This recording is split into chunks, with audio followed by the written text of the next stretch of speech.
I'm Susan Smith and welcome to my tutorial. I'm calling it Freestyling Your Freehand. I'm a long arm quilter. My particular passion in quilting is edge to edge freehand, and edge to edge defined is quilting over an entire quilt top with a design that does not take into account piecing or seam lines. It's just laying texture over the entire quilt, so that's edge to edge. Freehand means that it is not only guided by me, there's no computer or belt driven apparatus involved, but it literally is freehand. There's also no pattern, there's no guidelines. I'm just doodling freehand. So that's what we're going to look at today. I think that for a lot of quilters, both long arm and domestic, all these principles will apply to both. For a lot of quilters, that can be intimidating and even scary to think of just setting out to quilt and not knowing where you're going next, what motif you're putting in next, how to get yourself into corners to cover all the space, out of corners to travel to the next area. That can all be kind of intimidating. So hopefully today I can show you a few of my thought processes and make that more reachable and doable for each of you.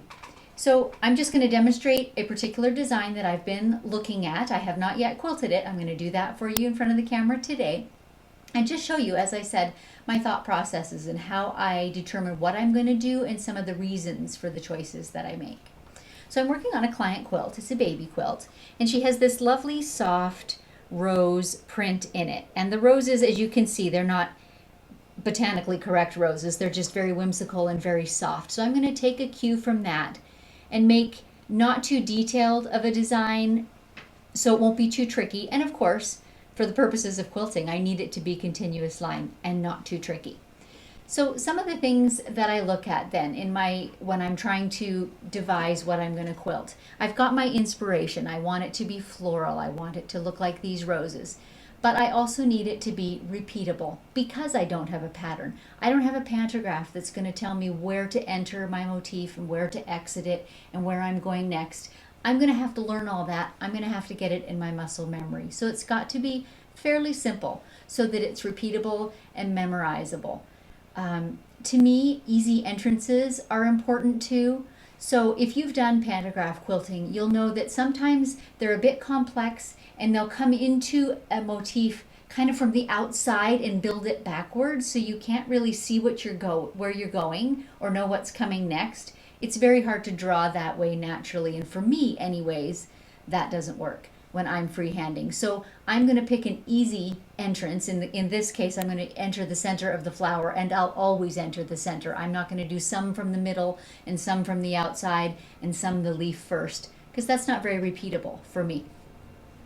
So one of my favorite tools, well really the favorite tool when I'm working on designing any quilt design, but particularly for edge to edge, is this little acrylic board. It's about an 1/8 inch thick acrylic.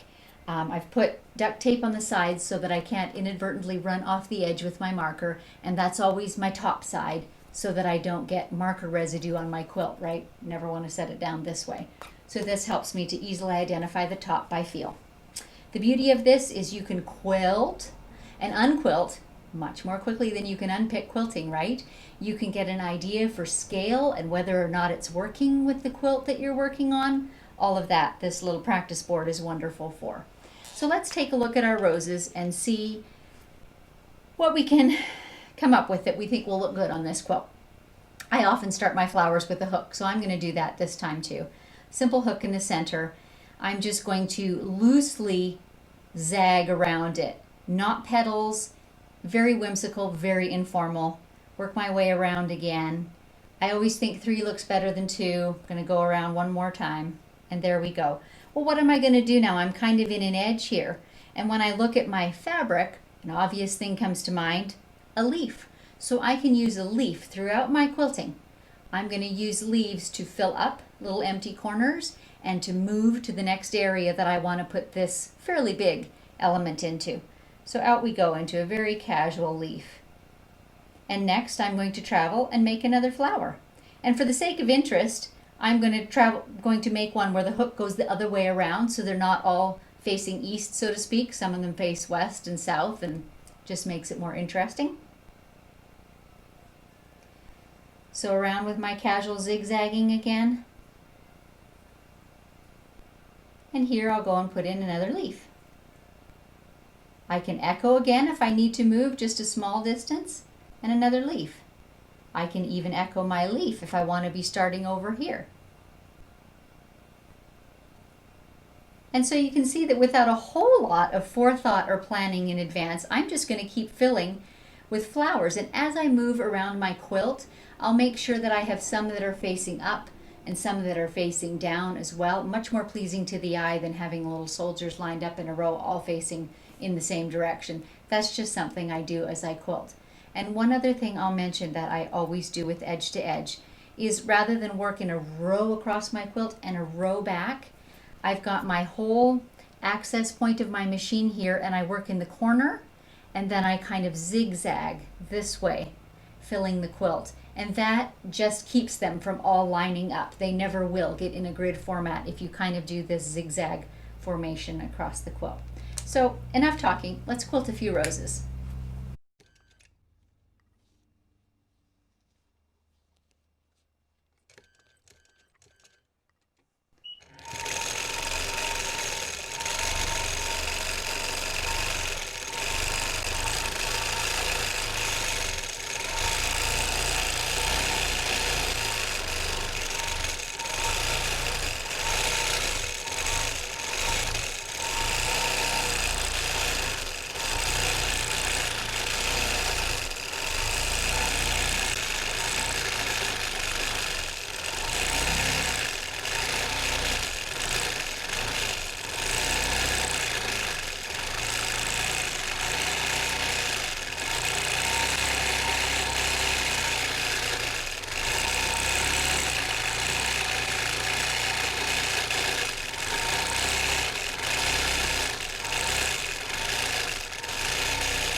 Now I know that it can be a bit difficult to see from this particular camera angle, so I'll move my machine and hopefully you can see a little better.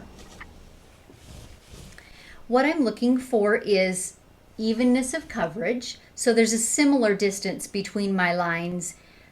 You know, and that's not an exact thing. Obviously, mine range from 1/2 inch to 1.5 inches, but I don't want any gaping 3-inch spaces, for example. I don't particularly want any lines that run right up against each other either, other than maybe my the stems of my leaves. But basically, I have an overall coverage. So when I repeat that all across the quilt, you'll just see the texture.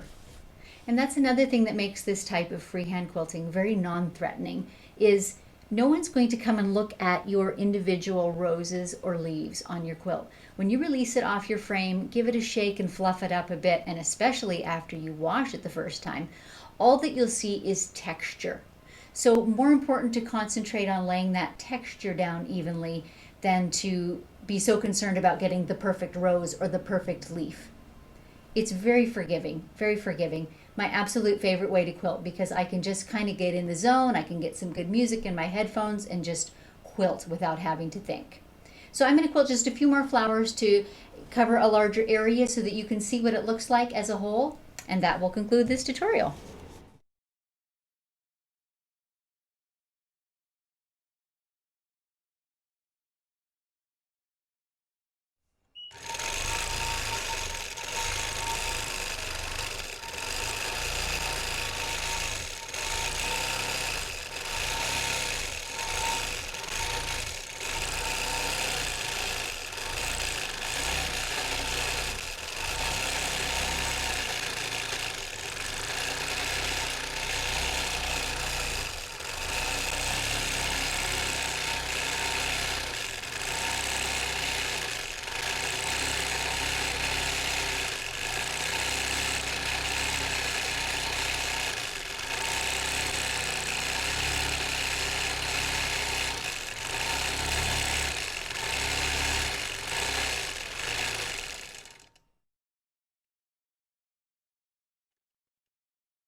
So while I was quilting, my brain was still running, and I thought of a couple of more things that I want to mention. When I'm thinking through my design, something that I very much want to keep in mind is what I call escape hatches. So when I get myself into a corner, for example, what's a kind of foolproof way that at the last second, when I don't know where to go next, what can I do? And very often that is echoing. So in this particular pattern, I think I demonstrated at one point that you could echo a leaf and find your way out. In the case of the roses, it doesn't really matter how many circuits you make for the petal. 2, 3, 4, you probably could even do 5. So if you're finding that you're on the wrong side of the quilt and you're actually wanting to go this direction, just go around and make another round of petals on your rose. That'll move you to the other side. Almost always an echoing of what you've been doing is an excellent way to travel. Or as I mentioned, the leaf, which is kind of my filler element in this design. I can tuck it into any corner that's just looking a little bit bare, but it's not nearly big enough to put a rose. I can tuck a leaf in there. What else can I think of? Really, I think that's all. I hope that that helps you to not be intimidated by quilting freehand. It really is enjoyable. I encourage you to give it a try.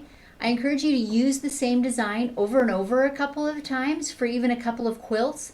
It will get you comfortable with it, and you'll kind of put your own little spin on it. It's kind of individualized like handwriting, actually.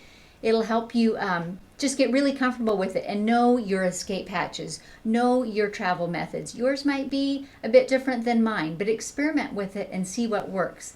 But those are the elements that, for me, make a freehand design easily repeatable, quick to execute. So I think that's it for today.